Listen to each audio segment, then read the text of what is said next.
সারা বাংলাদেশের সব চাইতে বেশি আল্লাহর ওলি এই বিভাগে না। নোয়াখালী জেলা ভালো আলহামদুলিল্লাহ। বাংলাদেশের 64 জেলার ভেতরে আলেম বেশি নোয়াখালীতে আলহামদুলিল্লাহ, জালেমও বেশি। ওই যে কাবা কাকু একটা নির্ভেজাল জালেম না, মরণের ঘর থেকে ঘুরে আসলো। আমি মনে করলাম যে যাক ভালো হয়ে যাবে, ও আল্লাহ এসে দেখছি ও কাওয়া আরো খারাপ হয়ে গেছে।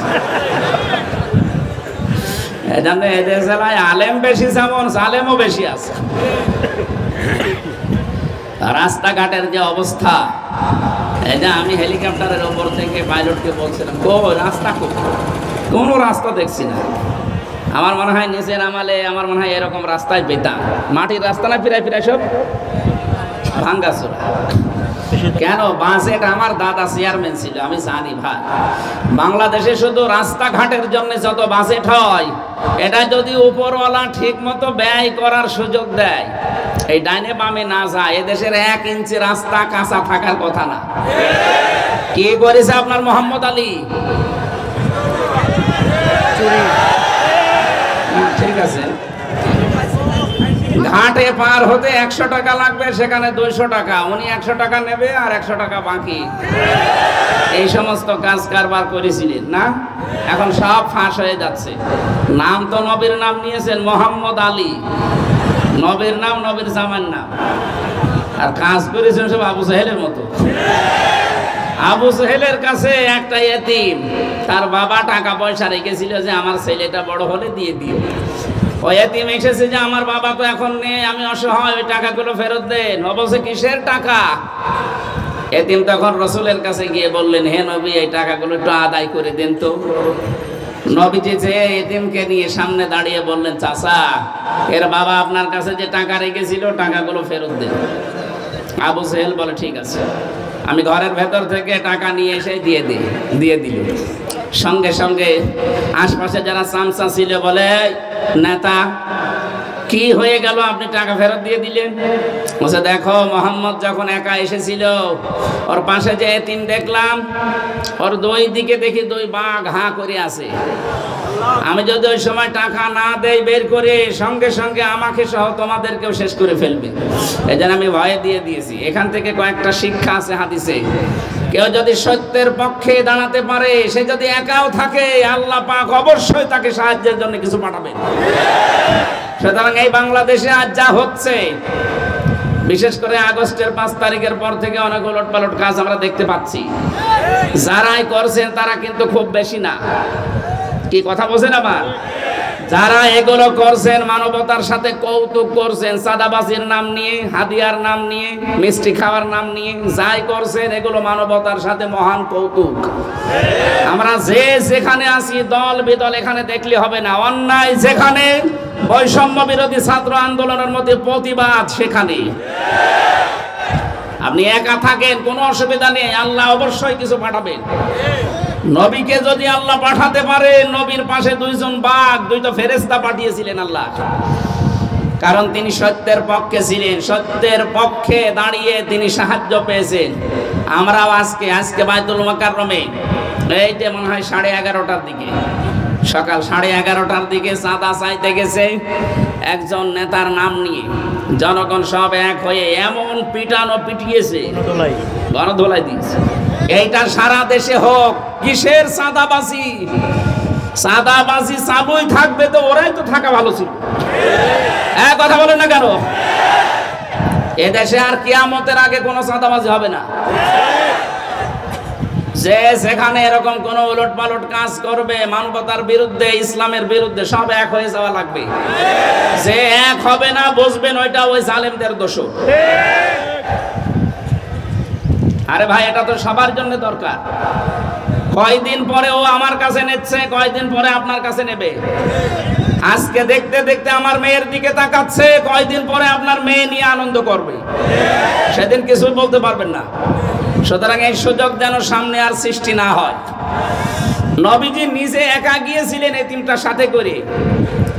আল্লাহর নবীকে আল্লাহ সাহায্যে পাঠিয়েছেন 2টা বাঘ। কারণ তিনি সত্যের সঠিক পথে ছিলেন, হক পথে ছিলেন। এতিমের সম্পদ আত্মসাৎ করে মেরে দেওয়ার কায়দায় ছিল আবু জেহেল। এতগুলো মূর্তি ভাঙা হলো দেশে, এরা এখনো দাঁড়িয়ে আছে না? এদেরকে আবার ভাঙা লাগবে?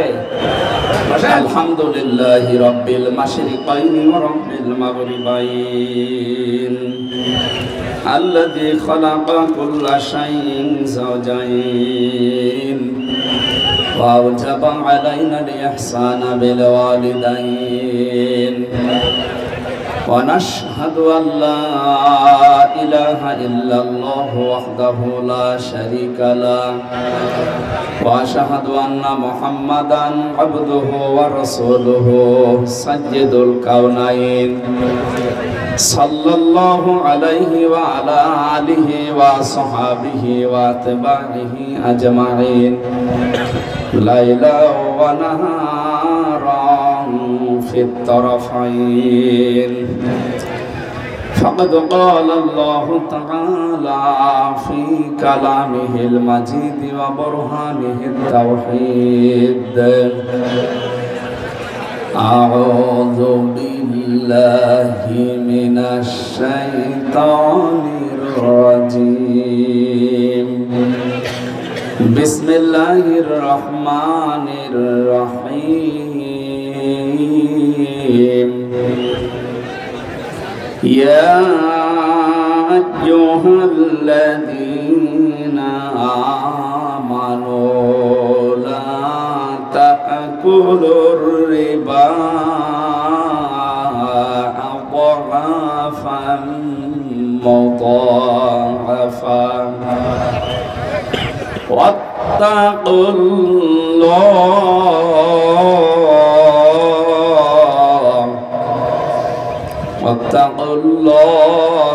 لعلكم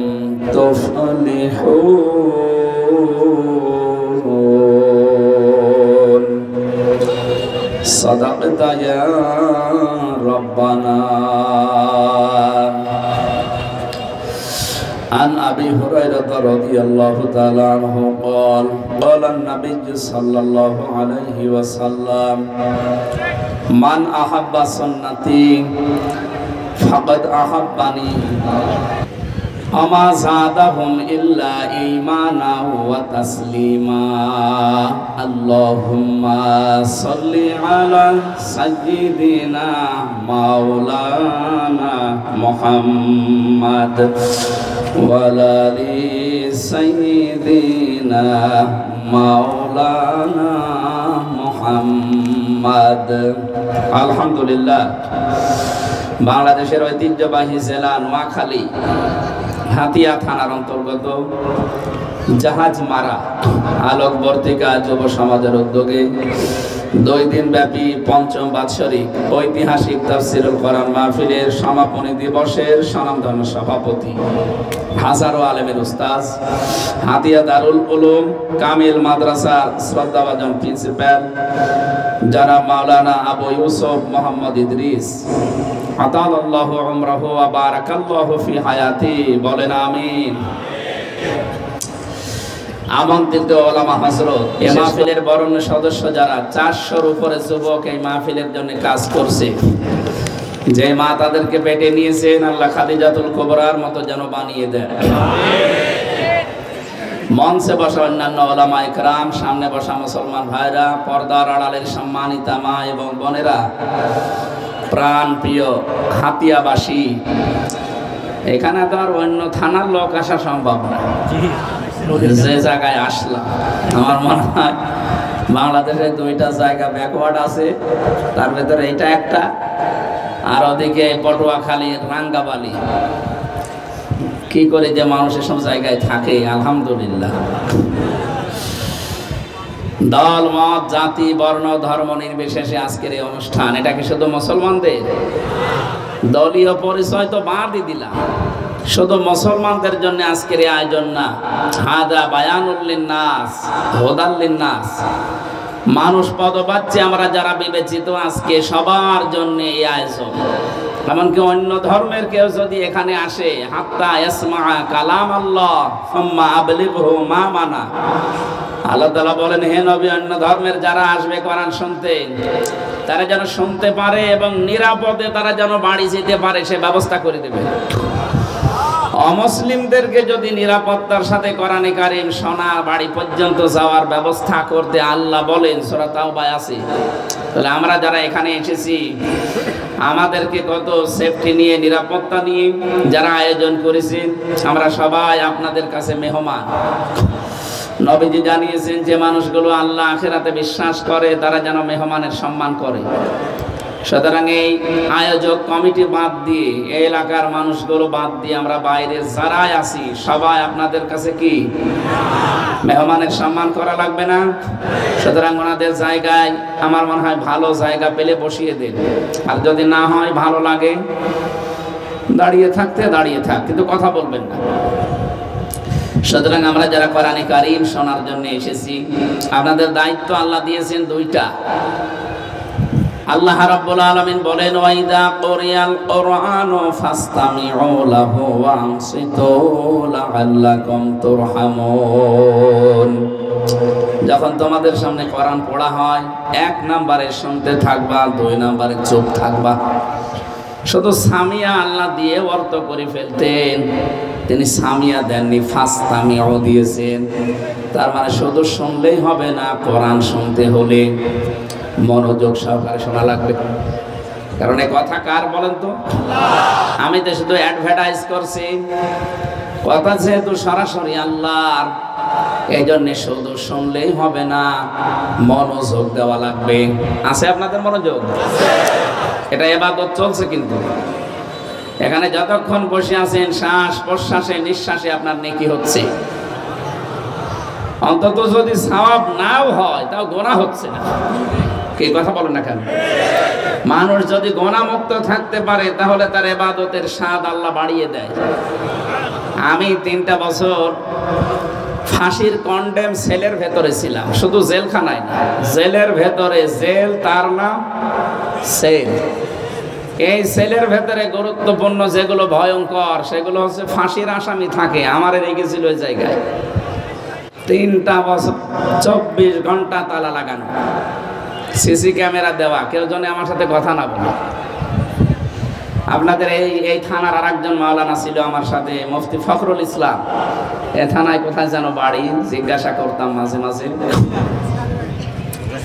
মাওলানা মামুনুল হক, মুফতি সাখাওয়াত হোসেন রাজি, এই আলেমগুলো আমরা সব এক জায়গায়, এক এক ঘরে ঘরে, মুরগির খোপের মতো ঘর, এদিকে 3.5 হাত, এদিকে খুব বেশি হলেও 2-2.5 হাত, এতটুকু জায়গা, এর ভেতরে আবার টয়লেট দেওয়া।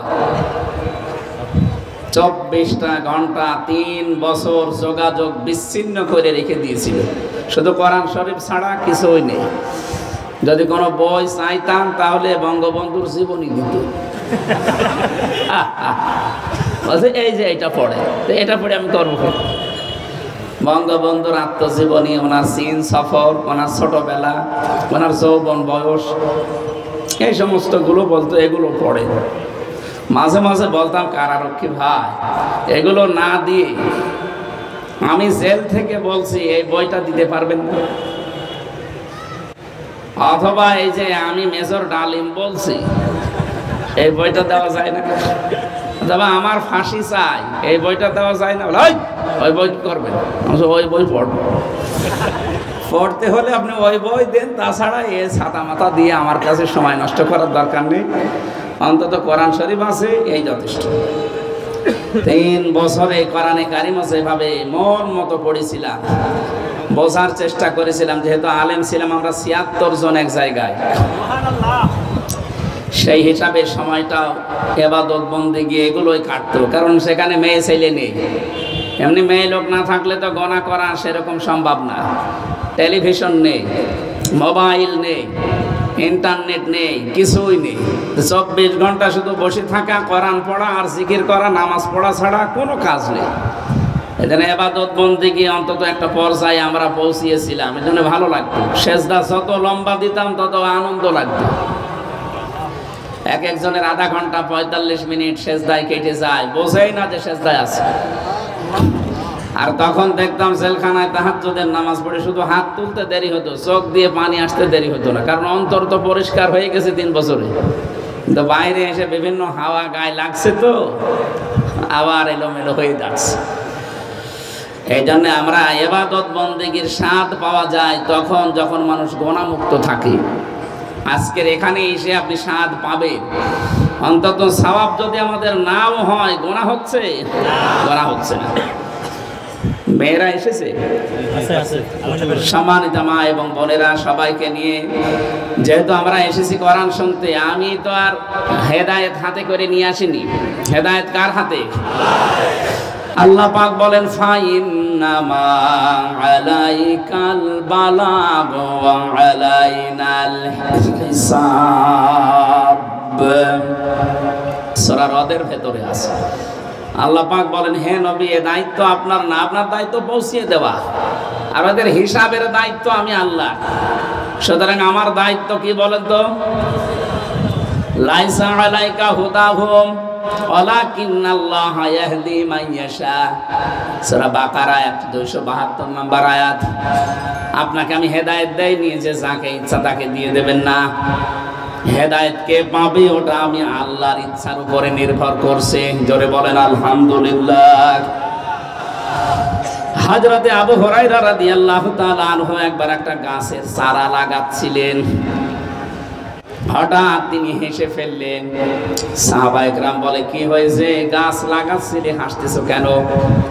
হযরতে আবু হুরায়রা বলে, কিছুক্ষণ আগে সূরা কাসাসের 56 নম্বর আয়াতটা নাযিল হয়ে গেল। আল্লাহ পাক নবীকে জানিয়েছেন, ইন্নাকা লা তাহদি মান আহবাবতা ওয়ালাকিন্নাল্লাহা ইয়াহদি মান ইয়াশা ওয়া হুয়া আ'লামু বিল মুহতাদিন। আমি তাফসীরে ইবনে কাসিরে পড়েছি এটা। আল্লাহ পাক বলেন, হে নবী, আপনি যাকে ভালোবাসেন, পছন্দ করেন, তাকে আপনি হেদায়েত দিতে পারবেন না। আমি যাকে পছন্দ করি, যাকে ভালোবাসি, যাকে মনে করি, তাকে হেদায়েত দেই। ওয়া আ'লামু বিল মুহতাদিন। আ'লামু ইসমে তাফসীর। আমি আল্লাহ ভালো জানি যে হেদায়েত পাবে কে। সুতরাং আপনার হাতে যদি আমি দিতাম, হয়তো আপনার আত্মীয় স্বজন মিলে যা আছে আশপাশে তাদেরকে দিয়ে আপনি শেষ করে দিতেন। দূরের মানুষগুলো হয়তো হেদায়েত পেত না। এই জন্য এই বিষয়টা কারো হাতে দেয়নি, কোনো ফেরেশতার হাতেও নেই। এটা কার হাতে? হযরতে আবু হুরায়রা বলেন, আমি আনন্দে আছি এই কারণে এটা কারো হাতে আল্লাহ দেয়নি, নিজের হাতে রেখে দিয়েছেন।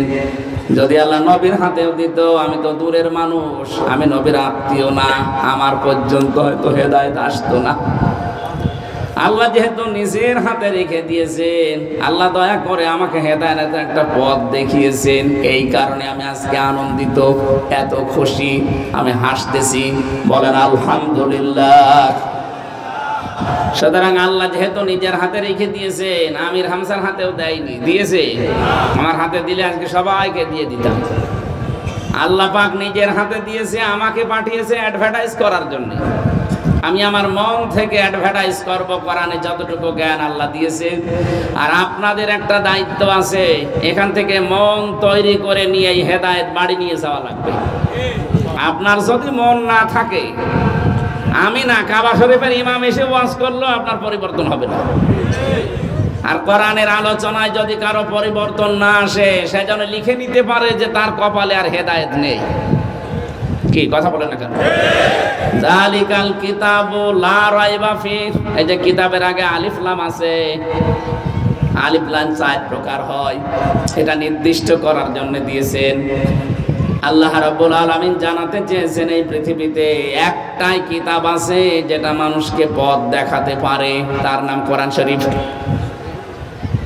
কোরআন বাদ দিয়ে পৃথিবীতে হেদায়েত দেওয়ার মতো কোনো কিতাব এখন আর, আরো জোরে বলেন। এই জন্য কোরআনে কারিম বাদ দিয়ে যদি কেউ হেদায়েত পাওয়ার জন্য পৃথিবীর কোন জায়গায় ছুটে যায়, তার মন যতই ভালো থাক, স্বচ্ছ থাক, পরিষ্কার থাক, আল্লাহ নিজে তাকে হেদায়েত থেকে ছিটকে ফেলে দেয়। কথা বুঝেছেন না? বোঝেন। আলেম এখানে বসে আছে, তাদেরকে বলছি এবার মানিত্তাবাল হুদা বিগাইরিল কুরআন আদাল্লাহুল্লাহ। তিরমিজি শরীফের হাদিস। নবীজি বলেন, কোরআনে কারীম বাদ দিয়ে পৃথিবীর কোন জায়গায় যদি কেউ ভালো হওয়ার নিয়তে যায়, তার নিয়ত হয়তো ভালো ছিল, কিন্তু কোরআন সেখানে ছিল না। এই জন্য আল্লাহ নিজে দায়িত্ব নিয়ে তাকে গোমরা বানিয়ে দেবে। শব্দটা যদি নবী দল্লা ইয়াদিল্লু দিতেন, অর্থ হয়ে যেত, বাংলা অর্থ দাঁড়াতো আপনি নিজেই নিজেকে গোমরা বানিয়ে ফেলেছেন। কিন্তু আদাল্লাহ শব্দ পাবে ইফআল থেকে এসেছে, আদাল্লা ইয়াদিল্লু। এই শব্দটা আসার কারণে বাংলা অর্থ দাঁড়িয়েছে, আপনি হয়তো ভালো নিয়তে কোনো জায়গায় গিয়েছিলেন, কিন্তু কোরআন সেখানে ছিল না। এই জন্য আল্লাহ নিজে দায়িত্ব নিয়ে আপনাকে আরো খারাপ বানিয়ে দেবে। এতক্ষণ কথা বলার সামারাইজ হচ্ছে হেদায়েত দেওয়ার মালিককে।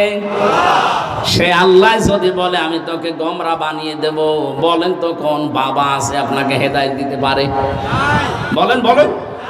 তাহলে এখান থেকে কিছু নেওয়া লাগবে না? আজকে কি নেওয়া লাগবে? আজকেই সিদ্ধান্ত নিয়ে বাড়ি যাবেন। সত্যি বলছি, কোরআন আমার সামনে, আমি আমার ঈমান থেকে কথা বলছি।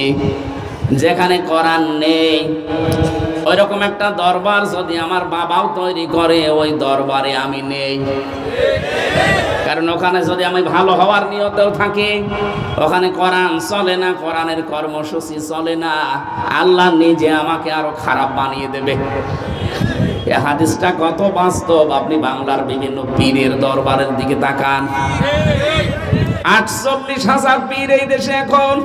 কত? সরকারি জরিপ এটা, এর সাথে আরো বেশি আছে।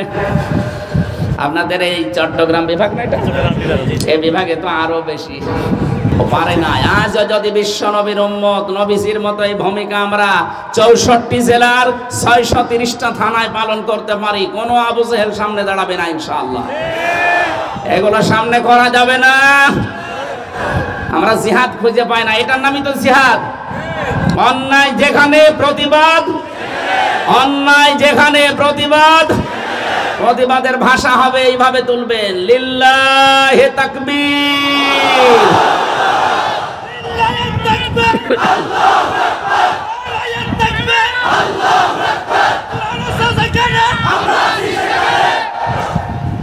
আলহামদুলিল্লাহ। কিছুদিন আগে এই লিল্লাহি তাকবীর, আল্লাহু আকবার, এই শব্দটাকে অনেকে বলতো এটা জামাত ইসলামের স্লোগান। না, এটা স্লোগান কার? কাব্বিরহু তাকবীরা, তাকবীর দিতে হবে কার নামে? সুতরাং যারা এই কথা জানিয়েছিলেন, এইটা এখন এই 96% মুসলমানের দেশে সত্য হবে। আমাদের জাতীয় স্লোগান জয় বাংলা আমরা মানি না, এই দেশে জাতীয় স্লোগান হবে আল্লাহু আকবার। কারা চান এটা দেখি? লিল্লাহি তাকবীর। এই দেখেন তো, হাত তোলেনি কে? লিল্লাহি তাকবীর, লিল্লাহি তাকবীর, আল্লাহু আকবার। কোরআনের আলো করে করে দাও, আল হাদিসের আলো করে করে দাও, আল কোরআনের আলো করে করে দাও, আল হাদিসের আলো আলহামদুলিল্লাহ করে করে দাও। নারে তাকবীর। নোয়াখালীবাসী, আমি যে কথাটা তুলেছিলাম,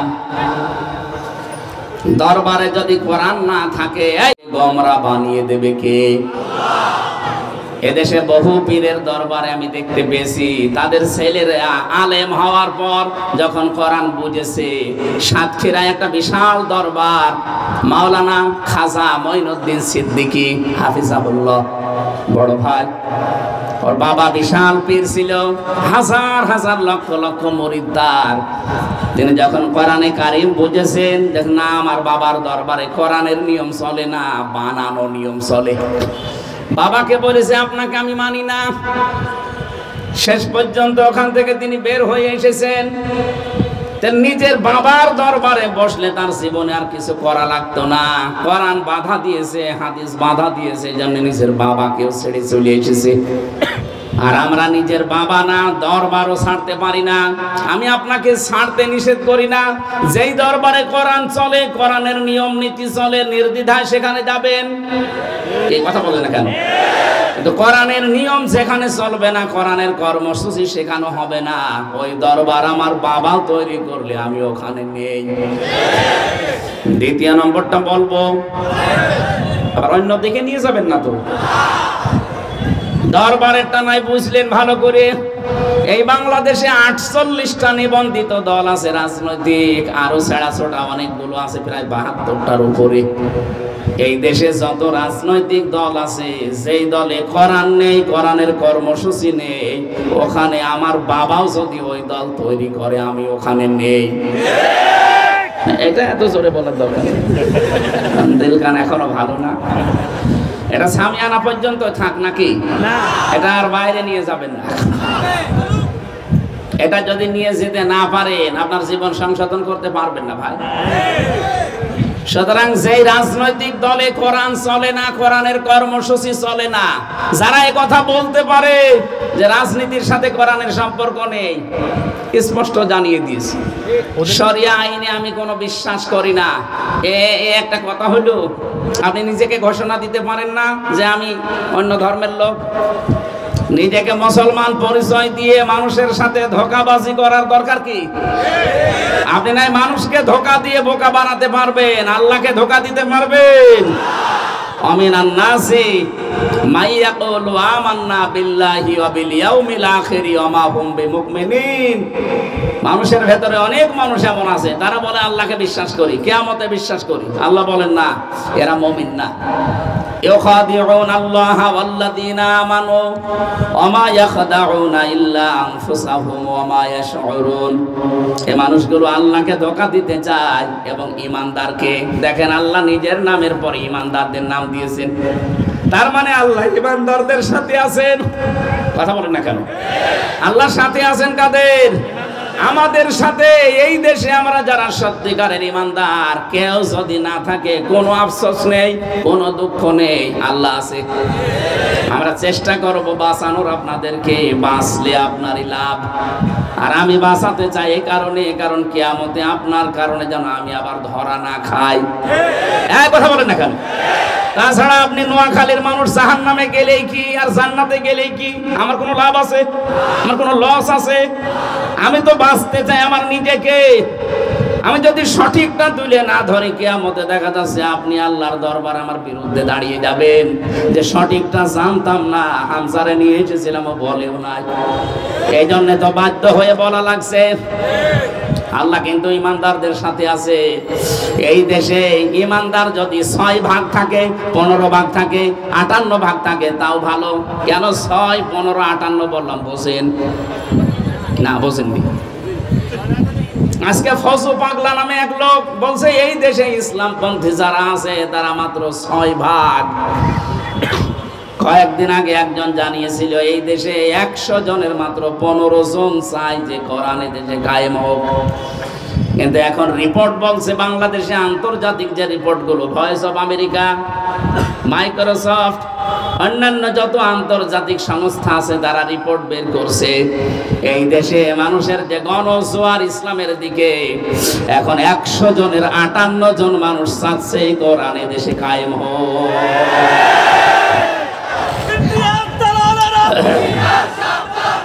এই জন্য তো অনেক জালেম এবং মুনাফিকদের মাথা খারাপ হয়ে গেছে যে হচ্ছে কি, কোথায় 6, কোথায় 15, কোথায় 58 হয়ে গেছে 4.5 মাসে। আর যদি 4 মাস যেতে দেয়, 58 না, দেশে 100 জনের 100 জন মানুষ বলবে আমরা কোরআন চাই। আপনি দেখছেন না কত হিন্দু, এই যে গোবিন্দ পরামানিক, এ পর্যন্ত বলছে দেশে যদি কোরআন কায়েম হয় তো আমরা নিরাপদে থাকবো। সেদিন গাইবান্ধার এক পুরোহিত হিন্দু ঠাকুর সে জানিয়েছে কোরআন যে দেশে এই কায়েম হয়ে যায়, এই দেশে আমরা সংখ্যালঘু নির্যাতন বলতে আর কিচ্ছু থাকবে না। অন্যান্য ধর্মের লোক যদি এটা বিশ্বাস করে, ওরা যদি চায় যে কোরআন দেশে কায়েম হোক, আমাদের ভেতরে অন্তত যাদের খতনা করা আছে, ওদের তো খতনা করা নেই, তো আমাদের যাদের করা আছে আমরা এর পক্ষে থাকতে পারি না। কথা বলেন। 54 বছর তো আপনি দেখলেনই, কত কিছু হয়ে গেল, কিছুই হয়নি। 54 বছরের ভেতরে অনেকে অনেক বিধান দিয়ে চালিয়েছে, কিচ্ছু করতে পারেনি। ডক্টর কামালের তৈরি করা সংবিধান দিয়ে এই 54 বছরে আমি নিজের চোখে দেখেছি জেলখানায় কত চোর যাওয়ার পরে ডাকাত হয়ে বের হয়েছে। ডাকাত যাওয়ার পরে দেখি খুনি হয়ে বের হয়। কি করে মানুষ খুন করা লাগে ওখানে ট্রেনিং দিয়ে দেয়। ওখানে সুইডেন আসলাম আছে 27 বছর জেল খাটতেছে। মকিম গাছি আছে 40 বছর জেলে, ওরে 160 বছর জেল। ও বলে বের হবে, মাঝে মাঝে কথা বলতো যে ভাই আমিও বের হব, কবে? 160 বছর পর। আপনি 160 বছর পর বের হবেন। যাওয়ার পরে আমি প্রথম দিন একজনকে পেয়েছিলাম, ওই যে জল্লাদ শাহজাহান। আমারে বলছে আপনাকে আমি চিনি কি করে? বলছে ভেতরে ওই যে বিভিন্ন জায়গায় টিভি আছে না, ছোট ছোট টিভিতে আপনার ওয়াজ বাজে, আমি দেখি, এই জন্য ছুটে এসেছি আপনার কাছে দোয়া নেওয়ার জন্য। এদিকে আসে। কয় বছর আপনার? বলছে 167 বছর। বলছে আমি বের হব। আপনি 167 বছর পরে বের হবেন এই আশা নিয়ে 30 বছর জেল খেটে কিছুদিন আগে বের হয়েছিল না? মারা গেছে। এখন যে দায়িত্বে আছে ইলিয়াস আপনাদের এই চট্টগ্রাম বিভাগের, ও এখন জল্লাদ, একটা করে ফাঁসি দেয়, 4 মাস করে সরকার মাফ করে দেয়। ওর 30 বছর জেল। আমি ওর কথাটা 2-1 মিনিটে বলছি কারণ এখানে বহু মানুষ এরকম ধাঁচের ধাঁচ আছে। ওই লোকটা কিন্তু খুব বড় অপরাধ করে 30 বছর জেল খাটছে তা না, ও 17 বছর ছিল সৌদি আরবে। আমারে মাঝে মাঝে দেখা করতে আসতো, এই কারণে বলছি। আমার একটা কথা জানিয়েছে যে বাইরে যে এটা মানুষকে জানাবেন, মানুষ যেন সতর্ক হয়। বাংলাদেশে জেলখানায় 1,10,000 মানুষ আছে। আমার মনে হয় তার ভেতরে 100 জনের 60 জন জেল খাটছে পারিবারিক জীবনের কারণে। বহু মানুষ আমি পেয়েছি বিনা কারণে, হয়তো যৌতুকের মামলা, অথবা তালাকের কোনো বিষয়, অথবা স্ত্রীর গায়ে হাত দিয়েছে, অথবা মেরে ফেলেছে, এই কারণে। এই ইলিয়াস জল্লাদ এখন সেইটা, ও 17 বছর সৌদি থেকে বাড়িতে আসার পর বিয়ে করেছে, মাত্র কয়েক মাস, কিন্তু স্ত্রীর সাথে আর ওর মার মিল নেই। ওর মাকে আর বোনকে কিছু দিলেই স্ত্রীর মন খারাপ হয়ে যায়, রাতের বেলা খালি গন্ডগোল করে। বলছে আমার টাকা পয়সা আমি এত কষ্ট করে কামাই করে আনলাম, এই দেশেও আমার কামাই কম না, আমার মাকে দেব, আমার বাবা নেই, আমার বোনকে দেব, আর এর মন পাওয়া যায় না, আমি কি ওর বাবা আমার কাছ থেকে এনে দেই? সংশোধন করার জন্য একটা থাপ্পড় দিয়েছিল, ও ছাতা মরে গেছে। মানে এটা জোরে লেগেছিল মনে হয়, এই জায়গায় দিয়েছিল। বলছে হুজুর আমি এই জায়গায় এমন একটা দিলাম, ও ছাতা পরে দেখে মরে গেছে। পরে ওর মা বাবা আমার নামে মার্ডার মামলা দিল। এই যে আমি ফাঁসির আসামি ছিলাম, এখন আমার যাবজ্জীবন 30 বছর আমার জেল খাটা লাগবে। আপনি যদি বাইরে যে, আপনারা তো আলেম ওলামা বাইরে যাবেন, যদি যেতে পারেন তো মানুষকে বলবেন যে পারিবারিক জীবনে যেন খুব সতর্ক, কারণ এই 4 দেওয়ালের মাঝে যদি একবার কোনো ঝামেলায় পড়ে এসে যায়, এখানে কিন্তু কেউ কারো না, বাপ বলার সময় পাবেন না। এই জন্য এরকম ঝামেলা যাদের সাথে আছে, যেহেতু কথাটা চলে এসেছে, সম্মানিত মা বোনেরা আপনার মনটা উদার করবেন। আমরা যত স্বামী এখানে বসে আছি, প্রতিটি স্বামী আমরা চাই, আমি আমার মন থেকে বলছি, যেহেতু এটা রেকর্ড হচ্ছে, ম্যাডামও শুনতেছে। হ্যাঁ ম্যাডাম শুনতেছে, আমি জানি, কারণ ও জানে যে যখনই হুজুর ওঠে তখনও লাইভ দেখে। সারা পৃথিবীতে এখন এটা ছড়াচ্ছে, বাঙালিরা সবাই দেখতেছে। আমার সামনে এখন 20,000 মানুষ না, আমার সামনে 850 কোটি মানুষ এখন আছে। বিভিন্ন ভাষা এটা দেখানো হচ্ছে। বাংলাদেশের হাতিয়া হয়তো অনেকে চেনে না, হাতিয়া আমার কুষ্টিয়া একটা আছে, সেটা গ্রাম, আর এটা তো থানা। কোরআনের ইজ্জতে আজকের এই নামটা তামাম দুনিয়ায় আল্লাহ ছড়িয়ে দিল। বলেন সুবহানাল্লাহ। আমি আমার ঈমান থেকে স্বামী হিসাবে, যত স্বামী আছে এখানে, প্রত্যেক স্বামীর পক্ষ নিয়ে বলছি। কি আপনারা আমার সাথে একমত হবেন কিনা দেখেন তো? প্রত্যেকটা স্বামী আমরা চাই বিয়ের পরে মা বাবা আমাদের সাথে থাক। আমি খেয়ে থাকি না খেয়ে থাকি, মা বাবা আমার সাথে থাকবে, কিন্তু 100টার 98টা বউ এটা চাই না। এই জন্য হাজারো বোর মন রাখতে গিয়ে মা বাবাকে আলাদা করে দেই অথবা বৃদ্ধাশ্রমে পাঠিয়ে দেই। সেদিন লালমনিরহাট কিশোরগঞ্জ, ওখানে নীলফামারী একটা জেলা আছে, কিশোরগঞ্জ একটা থানা, আমারে নিয়ে গেল দেখানোর জন্য যে হুজুর এই যে বৃদ্ধাশ্রমের উদ্যোগে মাহফিল দিয়েছে। আমি যাওয়ার পরে দেখি এইদিকে 25 জন, এইদিকে 25 জন মা আর বাবা লাইন দিয়ে বসে আছে। ওদের চোখের দিকে তাকিয়ে দেখছি পানি ছলছল করছে চোখের ভেতরে।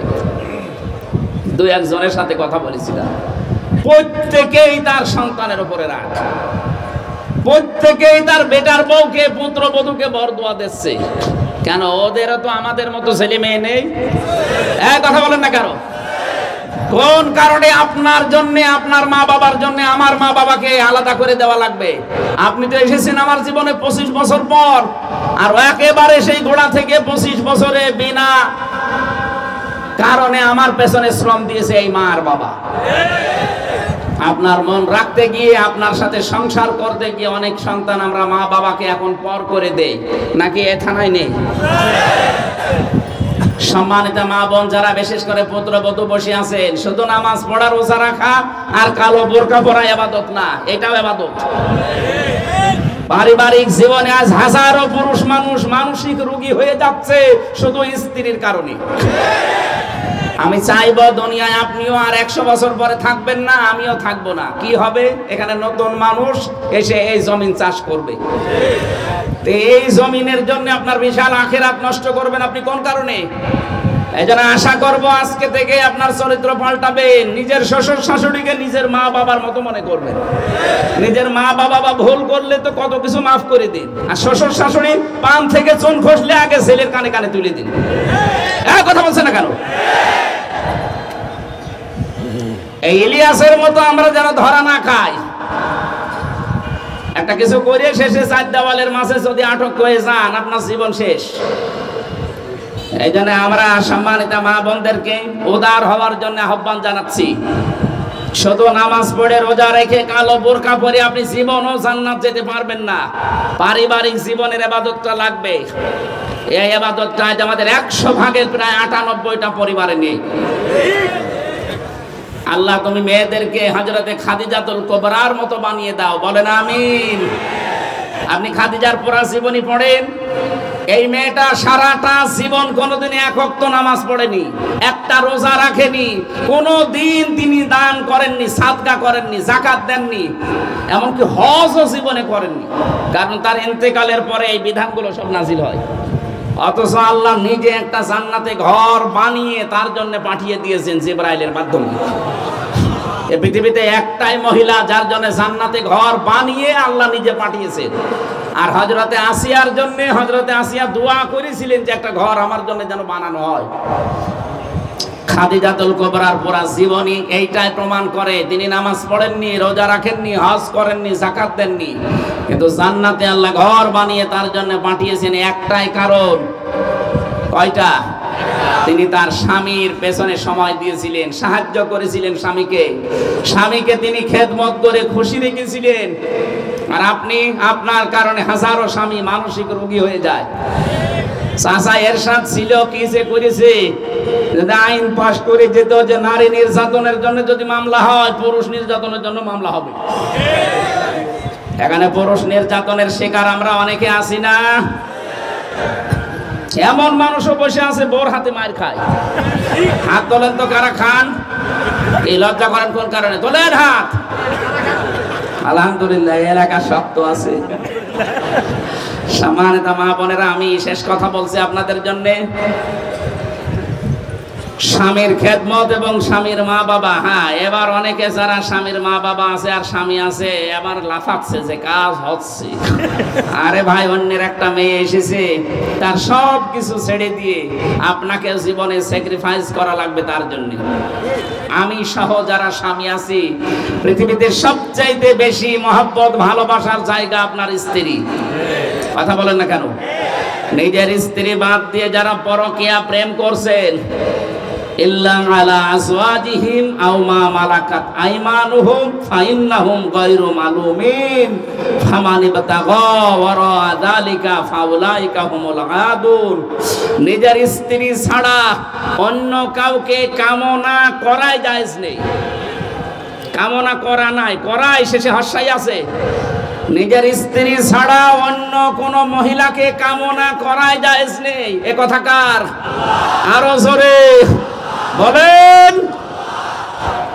অথচ কত মানুষ এখানে আমি জানি পরীক্ষা করেন এখন নিজের ভাবির সাথে লাইন, প্রতিবেশীর স্ত্রীর সাথে লাইন, বিবাহিত মেয়েদের সাথে অনেকে লাইন করে বসে আছে, এমনকি মোবাইলে গল্প করে। এই মুহূর্তে নাম্বার ডিলিট করা লাগবে যার ভাবির সাথে লাইন আছে, প্রতিবেশীর স্ত্রীর সাথে। আর বিবাহিত মেয়েদের সাথে কারো লাইন থাকলে এখনই নাম্বার ডিলিট করেন। এটা কবিরা গুনাহ হচ্ছে, একেবারে সরাসরি কবিরা গুনাহ। কারা কারা ডিলিট করবেন হাত তোলেন তো।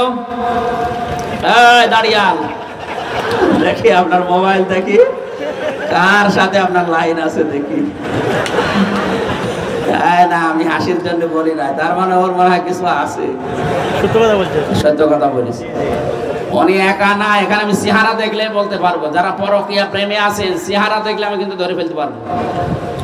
নাম ধরে বলবো একজনের? না না, যারা আছেন ভাই ছেড়ে দিন। তিনটা ক্ষতি হবে দুনিয়ায় আর তিনটা আখেরাতে যারা নিজের স্ত্রী বাদ দিয়ে অন্য জায়গায় লাইন করছে। এক নাম্বার, আপনার চেহারার উজ্জ্বলতা নষ্ট হয়ে যাবে। দুই নাম্বার, আপনার হায়াত কমে যাবে। তিন নাম্বারে, মরণের সময় আপনি বেঈমান হয়ে মরবেন, ঈমান পাবেন না। অনেকে মনে করছে এ আর কি, আমি একটু মাঝে মাঝে একটু খোসা মোসা দিই। আরে ভাই, নিজের পরিবার বাদ দিয়ে আপনি সময় দেবেন মানে? সময় দিতে হলে আপনার স্ত্রীকে দেবেন। আমি সহ যারা স্বামী আছি অন্তত পরিবারে এই বিষয়টা আরো অ্যাক্টিভ হওয়ার তৌফিক দেন। আমিন। নাই তো জীবনে হঠাৎ করে কালো অন্ধকার ওই ইলিয়াস জল্লাদের মতো যদি নেমে আসে, ওর 17 বছর বিদেশে, 30 বছর জেলে, আরো 20 বছর 25 বছরে হয়তো জেলখানায় গেছে, বলেন ওর জীবন আর কি থাকবে? বের হয়ে কি করবে আর? অথচ খুব বড় ঘটনা, ছোট্ট একটা ঘটনার কারণে জীবনটাই শেষ। আমাদের যেন এরকম কারণ না হয়। মেয়েরা হচ্ছে বাঁকা হাড়ের তৈরি, ওদেরকে যা করবেন ওই বাঁকামি করেই করা লাগবে। সোজা করতে যাবেন, শেষে হয় বিষ খাবেন, নাই গলা জড়ে দেবেন, নাই বলবে আমার তালাক দিন। এই জন্য যেভাবে চলতে চায় ইসলামের বাইরে যাওয়া যাবে না। আল্লাহ আমাদের তৌফিক দিন, বলেন আমিন। আমার ভাইরা, আমি যে কথা তুলেছিলাম কোরআনে কারীম বাদ দিয়ে আজকে এমন কোন জায়গায় আমরা যেন আজকে থেকে আর না যাই যেখানে কোরআনের নিয়ম নীতি নেই। মানুষকে আপনি ধোঁকা দিয়ে বোকা বানাতে চান, পারবেন না। বিশেষ করে আল্লাহকে ধোঁকা দিতে আর ঈমানদারকে। এদেশে হয়তো অনেকে আপনার ধোঁকায় পড়ে আপনার পেছনে থাকতে পারে, কিন্তু ঈমান যাদের আছে তারা কখনো আর আপনার পেছনে থাকবে না। ঈমানদার যারা কোনো মুনাফিকের পেছনে থাকবে, তারা আল্লাহকে আর ঈমানদারকে ধোঁকা দিতে চায় কিন্তু ধোঁকা দিতে পারে না। ওরা নিজেরাই ধোঁকায় পড়ে মরে, কিন্তু পরবর্তীতে টের পায়। এই আয়াতগুলো মনে হচ্ছে বাংলাদেশ দেখে দেখে এখনই নাজিল হইল। এই কথা বলেন না কেন? দেখেন একেবারে খাপের খাপ মমতাজের বাপ মিলে যাবে। ১৫০০ বছর আগের কথা এই আয়াত, অথচ বাংলাদেশে এই মাত্র মনে হচ্ছে নাজিল হচ্ছে কারো কারো চরিত্র দেখে দেখে। ওরা মানুষকে ধোঁকা দিতে চায় আর ঈমানদারকে ধোঁকা দিয়ে বোকা বানিয়ে নিজেদের পেছনে ঘোরাতে চায়। আল্লাহ বলেন না, আমাকেও ধোঁকা দিতে পারবা না, আমার ঈমানদারদেরকেও ধোঁকা দিতে পারবা না। নিজেরাই ধোঁকায় পড়ে মরবা, টের পাবা না। যখন টের পাবা কিছু করার থাকবে না। আল্লাহ আমাদের হেফাজত করুন, বলেন আমিন। আপনারা যারা শুনতে এসেছেন কোরআন, আপনার দায়িত্ব 2টা, আর আমরা যারা বলতে এসেছি আমার দায়িত্ব 1টা। আমার এই সঠিক কথাগুলো সহজ সরল ভাষায় তুলে ধরা লাগবে। এবার আমরা আরম্ভ করছি সূরা আলে ইমরান 130 নম্বর আয়াত থেকে। যতগুলো কবিরা গুনাহ আছে তার ভেতরে এটা একটা। আমার আলোচনার বিষয় এটা সুদ। নাম কি বললাম? এটা মায়ের সাথে জেনা করার গুনাহ হয়। এটা যদিও রাষ্ট্রীয়ভাবে দমন করা দরকার, কিন্তু এদেশ এখনো তো ইসলাম কায়েম হয়েছে। যেহেতু হয়নি, যতদিন না হয় ততদিন আমরা ব্যক্তিগতভাবে সামাজিকভাবে চেষ্টা চালিয়ে যাব। সুদের সর্বনিম্ন গুনাহ মায়ের সাথে জেনা করা, আর বড় গুনাহ আল্লাহ রাসূলের সাথে যুদ্ধ করা।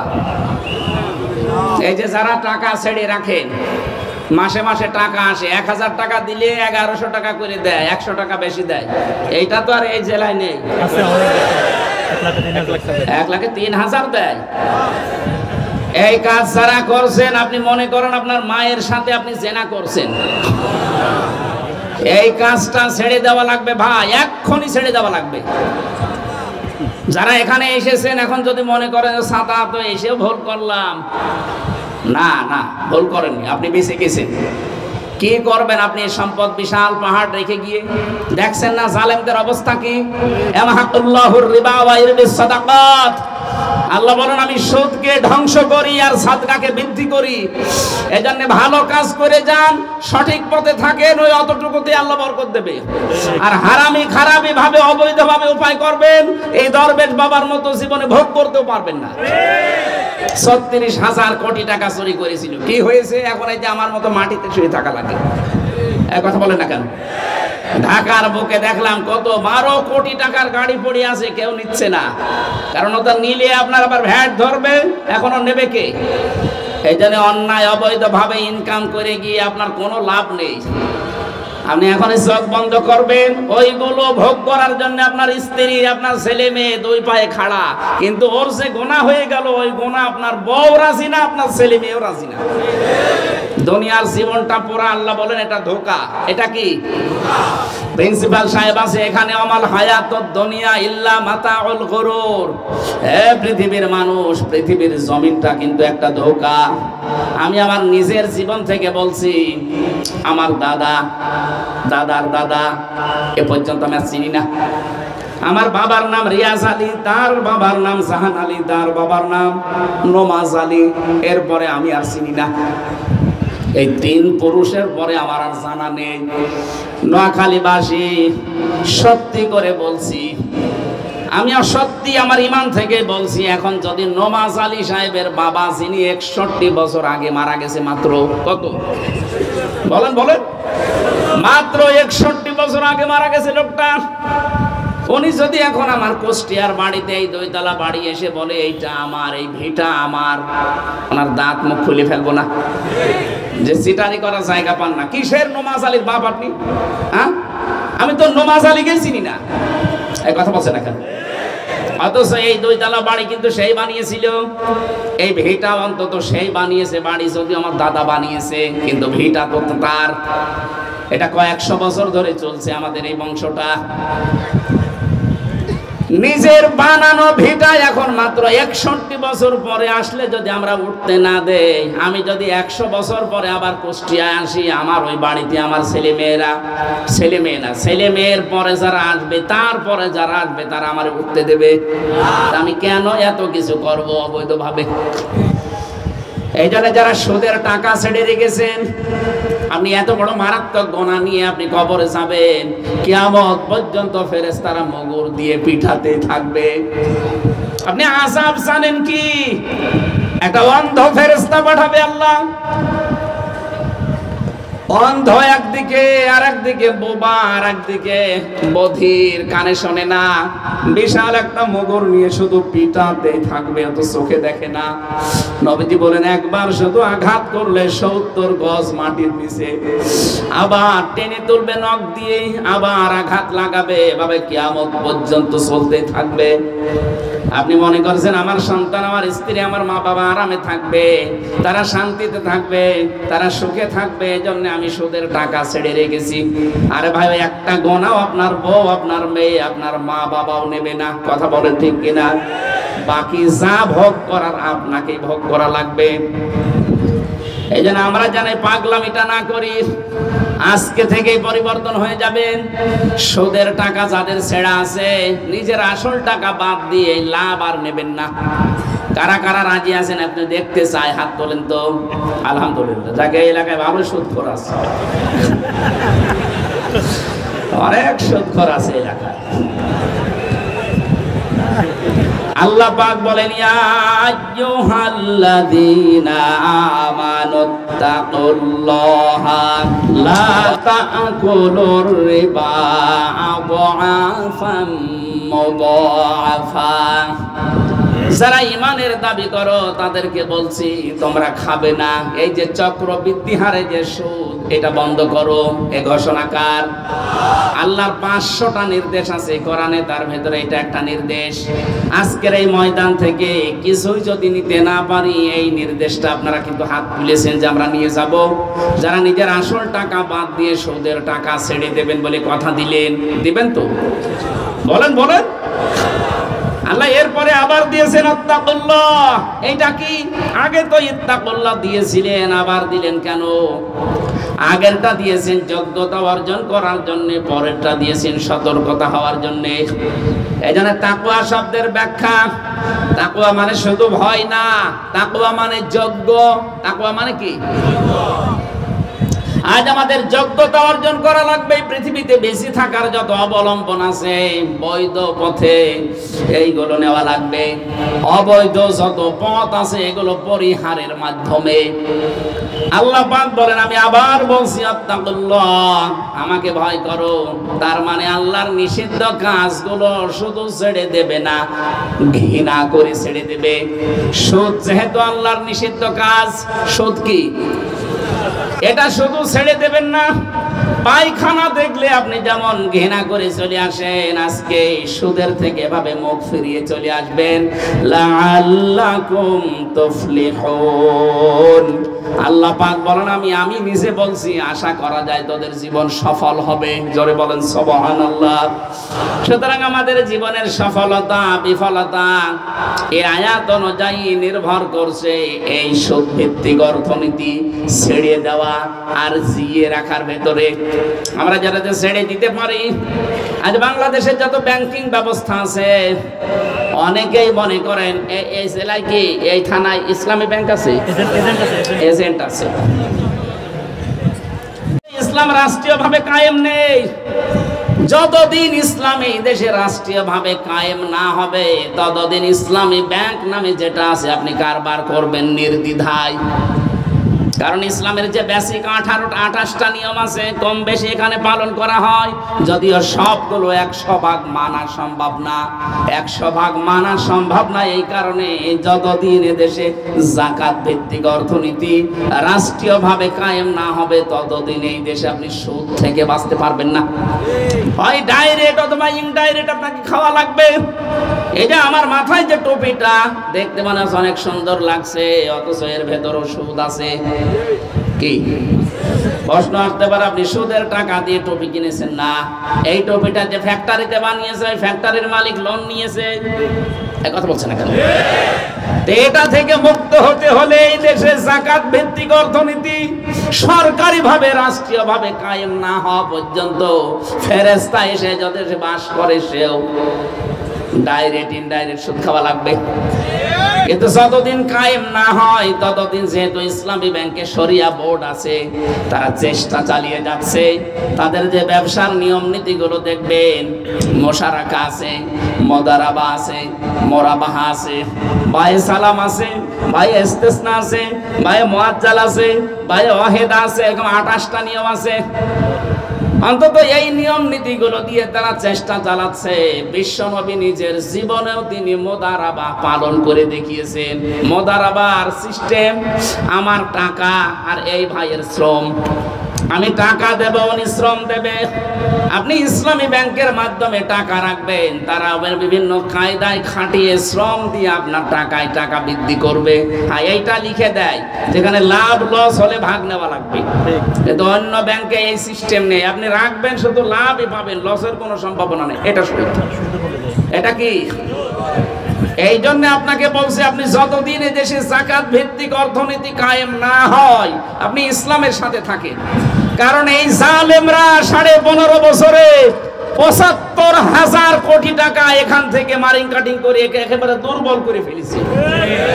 আমাদের এখন ইমানের দায়িত্ব, ইসলামপন্থী যারা আছে মুসলমান, এই জায়গায় কাজ কারবার করে অন্তত ইসলামী অর্থনীতিটাকে একটু চাঙ্গা করা। তামাম দুনিয়া এটা 1 নম্বরে ছিল প্রায়, আর জালেমরা এখন নামিয়ে কত নিচে। এসালুম 75,000 কোটি টাকা এখান থেকে সরিয়েছে। শুধু এখানে আরো ওর সাথে ছিল প্রায় 11টা 12টা। এবার আমি একটা উদাহরণ দিই। অনেকে আমাকে প্রশ্ন করে, তাহলে ইসলামী ব্যাংকেও সুদ দেয়, সোনালী ব্যাংকেও সুদ দেয়, আপনার সমস্যা কি? না। কে বলেছে আপনাকে? এরা বাঁচতে পারছে না। শুধু আন্তর্জাতিক কিছু নিয়ম আছে, জাতীয় কিছু নিয়ম আছে, বাংলাদেশ ব্যাংকের সাথে কিছু নিয়ম আছে, বিশ্ব ব্যাংকের সাথে কি এই নিয়ম নীতিগুলোর জন্য। নবীজি 13 বছর মক্কায় ছিলেন, 10 বছর মদিনায় ছিলেন, এটা জানেন না? জানেন কি না? নবীজি 13 বছর মক্কায় নামাজ পড়েছেন না পড়েননি? পড়েননি? 13 বছর যে মক্কায় নামাজ পড়লেন, ওই সময় মক্কায় কি মূর্তি ছিল না? কাবা শরীফের ভেতরে 360টা, কাবা শরীফে 360টা মূর্তি নিয়ে নামাজ পড়লে না নামাজ হয়?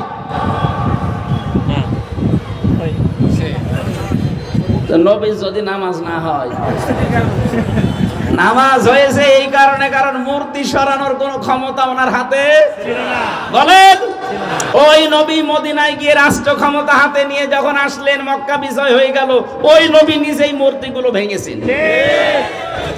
এতদিন ওনার নামাজ হয়েছে এই কারণে, কারণ মূর্তি সরানোর ক্ষমতা ওনার হাতে। যখন ক্ষমতা হাতে পেয়েছেন তখন আর হয়নি, তখন বলেছে বের কর, অকুল জাল হাক্কু ওয়া যাহাকাল বাতিল ইন্নাল বাতিলা কানা যাহুকা। এই দেশে যতদিন যাকাত ভিত্তিক অর্থনীতি রাষ্ট্রীয়ভাবে কায়েম না হবে, আমি গ্যারান্টি দিচ্ছি ইসলামী ব্যাংকে কারবার করবে। গোনা হলে শরিয়া বোর্ড আছে, যত আলেম আছে বড় বড় বাংলাদেশে, ওদের আমল নামা যাবে, আপনার কোনো সমস্যা নেই। কিন্তু বাকি যেগুলো বাবা শাহজালাল সব হালাল, এই জায়গায় আপনি যাবেন কোন কারণে? ওরা তো চক্রবৃদ্ধি হারে সুদ খায়, কিন্তু এরা চেষ্টা চালাচ্ছে। ভাই, এরা চেষ্টা চালালেও তো হবে না, এদের কাজ কারবার করা লাগে। একটা ব্যাংক চালাতে হলে কত নিয়ম আছে উপরে আপনি জানেন? ইসলামী অর্থনীতির যত পার্ট আছে প্রায় 120 পার্ট আছে, আমরা তো 28টা জানি, বাকিগুলো আমরা জানিও না অনেকে।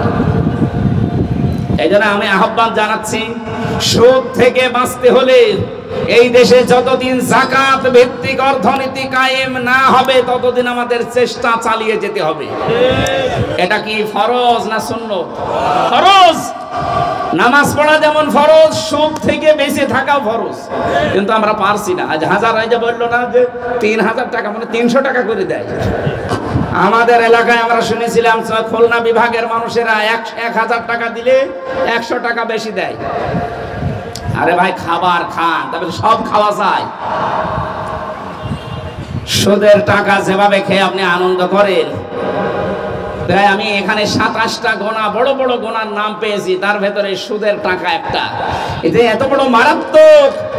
পৃথিবীতে যারা সুদ খায়, ওই দিন থেকে তাদের ইবাদত বন্দেগী কবুল হওয়া বন্ধ হয়ে যায়। অথচ এটা দেশে দেদারসে চলছে। এই শহরের ভেতরে এখানে বাস করেন কত, চারিদিকে সাগর, একটু পানি ওসা হলেই তো ডুবে যাবেন। আপনাদের তো আরো ভয় থাকার কথা বেশি। সেখানে আপনারাও দেখলাম কতগুলো মানুষ হাত তুললো যে না, আমরা সবাই সুদ খাই। ধরে বলেন নাউজুবিল্লাহি মিন যালিক। আগামী থেকে ছেড়ে দেবেন, কথা দিয়েছেন। এরপরও যদি আপনি কথা না রাখেন, কথা দিয়ে কথা রাখেন, এরা কি যান, আপনি যা করবেন করেন। আল্লাহ রাব্বুল আলামিন বলেন, জীবনের সফলতা পেতে হলে সুদ ছেড়ে দাও। আমি আল্লাহ যতটুকু জায়েজ এবং বৈধ পন্থায় দিয়েছি, এর ভেতরেই তোদেরকে আমি বরকত দেব। দেখবেন গরুর বাচ্চা হয় মাঝে বছরে একবার, তাই গরুর কোনো অভাব হয় না দুনিয়ায়। কুকুরের বাচ্চা হয় প্রতি বছরে 8টা 10টা করে, কিন্তু কুকুর খুঁজে পাওয়া যায় না, কারণ বরকত দেওয়ার মালিক কে? আরো জোরে বলেন। এইটা যদি আপনি বিশ্বাস করেন, কোন কারণে আপনি নামাজি মুসলমান দাবি করার পরে সুদ খাবেন? আমি কি বেশি বলছি নাকি সুদ এলাকায় সত্যি আছে? এক লোক গরু বিক্রি করে আসছিল, ডাকাতে ধরেছে। ডাক দেয়া বলে, ওই গরু বিক্রি করলি না? বলছে, বাবাজি দাম পাইনি বেশি, এই জন্য এই হাটে বেচলাম না, সামনে হাটে। ডাকাত বলছে, তোর দাম পাওয়া দরকার কি? টাকা তো আমরা নেব, টাকা তো নেব আমরা, তো যা হয়েছে ওইটাই বিক্রি করে দিতে পারলি না? তুই কি টাকা বাড়ি পর্যন্ত নিয়ে যেতে পারবি? টাকা তো আমাদের, আমরা বসে আছি আর কি করার জন্য। আপনার লাভ লস এইটা বোঝানোর জন্য উদাহরণটা বললাম। লাভ লসের আসল মালিক আমরা বিশ্বাস করি কাকে? বলেন বলেন। এই জন্য বৈধ পথে থাকেন, যতটুকু হয় খেয়ে থাকেন, না খেয়ে থাকেন, ওর ভেতরে আল্লাহ শান্তি দেবে।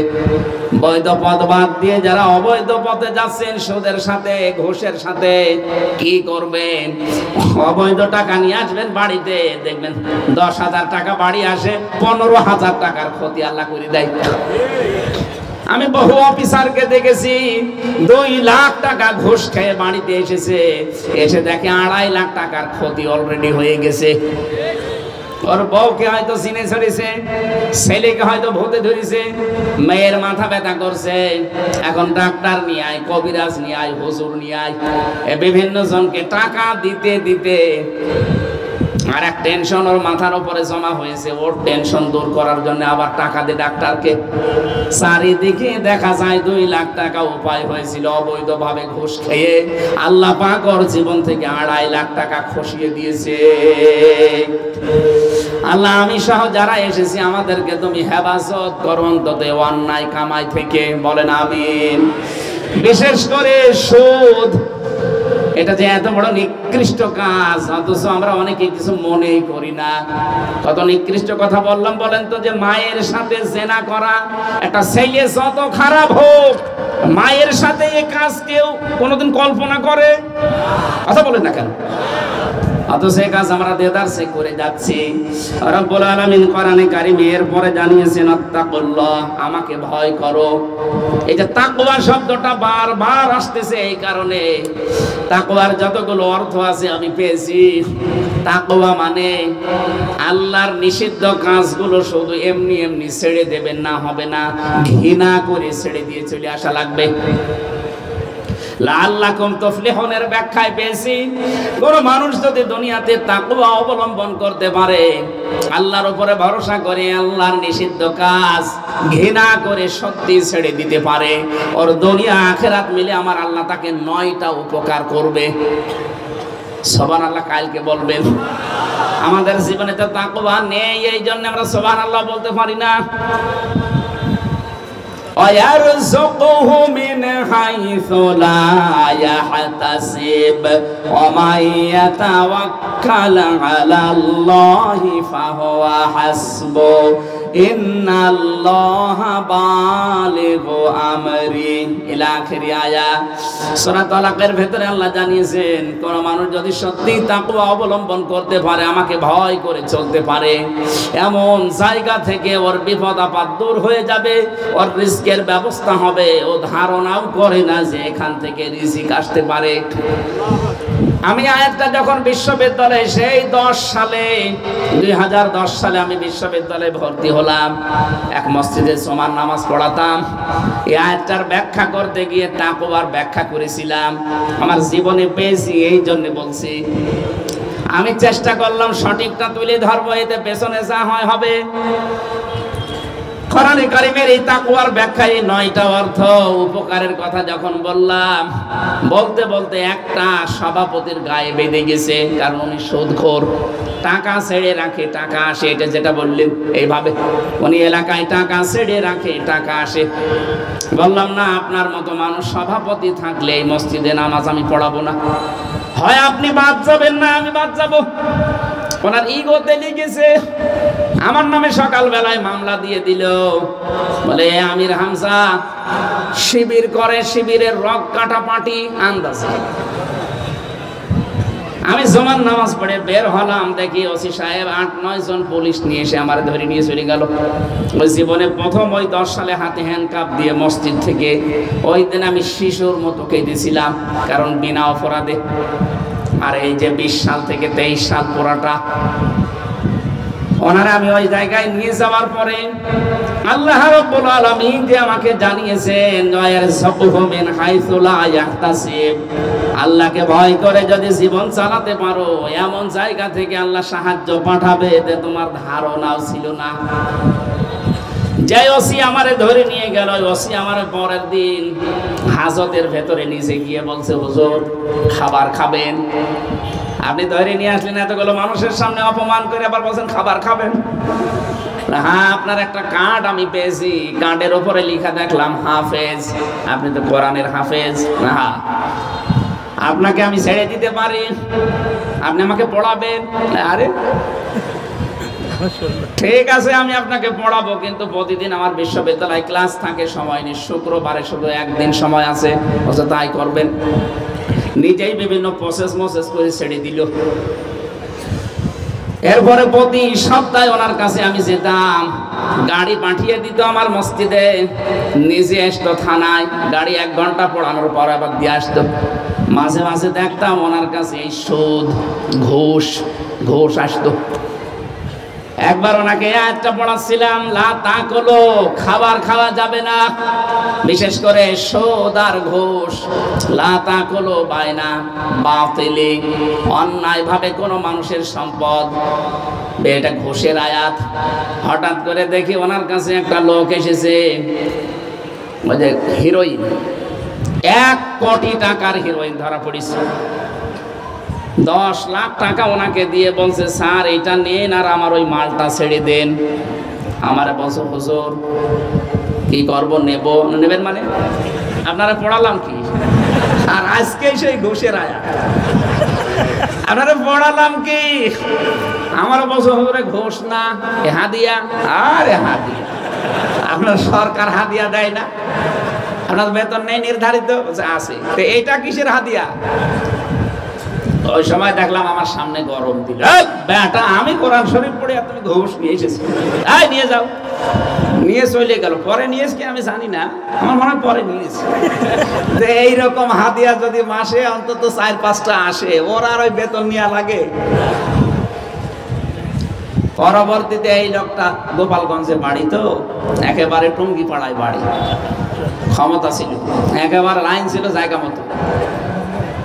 ওনারা এসেছিল 8 সালে না ক্ষমতায়, আর 10 সালের এই ঘটনা। সেই সময় তো টকবকে যৌবন ওদের। আমারে বলতো, হুজুর আমি যাই করি কোরআন যেহেতু পড়লাম আর হালকা পাতলা আমি বুঝি, আমি ওনাকে সিস্টেম শিখিয়েছিলাম, একেবারে আরবি গ্রামার থেকে শুরু করি, ওই মিজান মন সাহেব থেকে শুরু করে পড়িয়েছিলাম। উনি আমার মতো কোরআন শরীফের আরবিটা পড়লে বাংলা বুঝে ফেলত। শেষে আমার বলছে, সারা দেশে কোরআনের কথা বলবেন, কেউ বাধা দিলে আমার যতটুকু ক্ষমতা আছে আমি দেখাবো।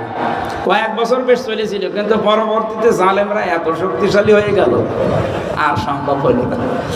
যেখানে যাই শুধু 44 ধারা যায়। আমি দেখেছিলাম, মানুষ যদি সত্যি আল্লাহকে ভয় করে জীবনে গঠন করতে পারে, ওকে যে আল্লাহ কোন জায়গা থেকে সাহায্য করবে ওর ধারণাও ছিল না। বলেন তো, যে ওসি আমারে নিয়ে গেল, আমার তো রিমান্ডে নিয়ে পিটিয়ে মেরে ফেলার কথা, সে নিজে আমাকে ছাড়ার জন্য কত ব্যবস্থা করে দিল। ওই জামানায় যারা আওয়ামী লীগের বড় বড় নেতা ছিল তাদেরকে ম্যানেজ করে। আমরা এখনো যদি আল্লাহর ভয়ে, আল্লাহর নিষিদ্ধ যে 500টা গোনা আছে তার ভেতরে সুদ একটা, আজকেই ছেড়ে দেন, দেখেন অন্য কোনো জায়গা দিয়ে আপনাকে আল্লাহ অন্য কোনো ব্যবস্থা উত্তম ভাবে করে দেবেন। এই ব্যবস্থা করতে পারে বিশ্বাস আমাদের সকলের আছে না? আল্লাহ আমাদের তৌফিক দিন। আমি 20 বাজে, আর সময় নেই, 5 মিনিট আছে, এখনই ওনারা উড়াল দেবে। আজকে শিরিক বেদাত, শিরিক তো 120 প্রকার, শিরিক বিজাত, শিরিক বিসিফাত, শিরিক বিল ইখতিয়ারাত, শিরিক বিল হুকুক, এভাবে 120 প্রকার আছে শিরিক। আল্লাহ যেটা পারে ওইটা অন্য কেউ পারে, এই বিশ্বাস করার নাম শিরিক। কথা বলেন? এই জমিন বানিয়েছে কে? এই জমিন চালাতে পারে কে? সুতরাং আল্লাহর আইন বাদ দিয়ে অন্য আইন যারা এখানে কায়েম করতে চান, আপনারা শিরিক করছেন, আপনারা মুশরিক। আপনি যাই মনে করেন, সঠিকটা আমারে বলাই লাগবে। আলাহুল খালকু ওয়াল আমরু, সৃষ্টি যার, আইন চলবে তার। সুতরাং আল্লাহর আইনের বাইরে যারা আছেন, যে মানুষের তৈরি করা আইন এখানে কায়েম করব, প্রতিষ্ঠা করব, আপনি শিরিক করছেন। আর শিরিক যে করে সে মুশরিক, আর মুশরিক যে সে বিনা হিসাবে জাহান্নামে যাবে। বেদাত, ইসলামের মধ্যে নতুন কিছু করা বেদাত, আর ইসলামের জন্য নতুন কিছু করা বেদাত নয়। এই যে এটা মসজিদ যদি হয়, মসজিদ নাকি এটা স্কুল, মসজিদ যদি আশপাশে থাকে, যেটাই আছে মসজিদ, হয়তো যে মাওলানা বসে আছে প্রিন্সিপাল সাহেব, ওনাদের সেই ছোটবেলায় মনে হয় ওনার বাপ দাদারা মসজিদ বানিয়েছে, তখন খড়কোটা দিয়ে হয়তো বানাতে পারে। কিন্তু এখন দিন যত যাচ্ছে বিউটিফাই হচ্ছে, কথা বলেন না কেন? টাইলস লাগিয়েছে, মোজাইক পাথর দিয়েছে, ফ্যান লাগিয়েছে, এসি দিয়েছে, কত সুন্দর বিউটিফাই করেছে। এগুলো কি 100 বছর আগে ছিল? দিন যত যাচ্ছে এই যে বিউটিফাই করছে, এটা কি ইবাদতের জন্য না ইবাদতের মধ্যে? প্রত্যেকটা জায়গায় এটা মিলাবেন। যারা ইবাদতের মধ্যে নতুন কিছু করবে ওটা বেদাত, আর ইবাদতের জন্য যা করবেন ওটা বেদাত নয়। আমি হেলিকপ্টারে আসলাম, এটা ইবাদতের মধ্যে না, এটা ইবাদতের জন্য। কারণ কুষ্টিয়া থেকে পর্যন্ত আসতে আমার 2 দিন সময় লাগবে, আবার যেতে লাগবে 1.5-2 দিন। তাহলে একটা অনুষ্ঠান করতে গিয়ে 3-4টা অনুষ্ঠান আমার মার চলে যাবে। এই জন্য রাতের বেলা যেহেতু আছে কুমিল্লা শহরে, আপনাদের এখানে এটা শেষ করে ওইটা যে ধরে ওনাকে আবার পাঠানো লাগবে ঢাকায়, অন্তত 5:30টার আগে ঢাকায় ওনার পৌঁছাতেই হবে, নয়তো আবার হেলিকপ্টার উঠতে পারবে না। এই জন্য আমরা আগামীতে এলাকায় আসবো। আবার ভালো লেগেছে আপনাদের আচরণ আমার, আমি আবার আসবো এলাকায়, রাতের বেলা আসবো ইনশাল্লাহ। দিনের বেলা মাহফিল আসলে গ্যাঞ্জাম হয়ে যায়, আমি বোঝাতে পারি না। রাতের বেলা আসবো, একটা বিষয়ের উপর কথা বলবো। আল্লাহুম্মা আমিন। লা ইলাহা ইল্লা আনতা সুবহানাক ইন্নী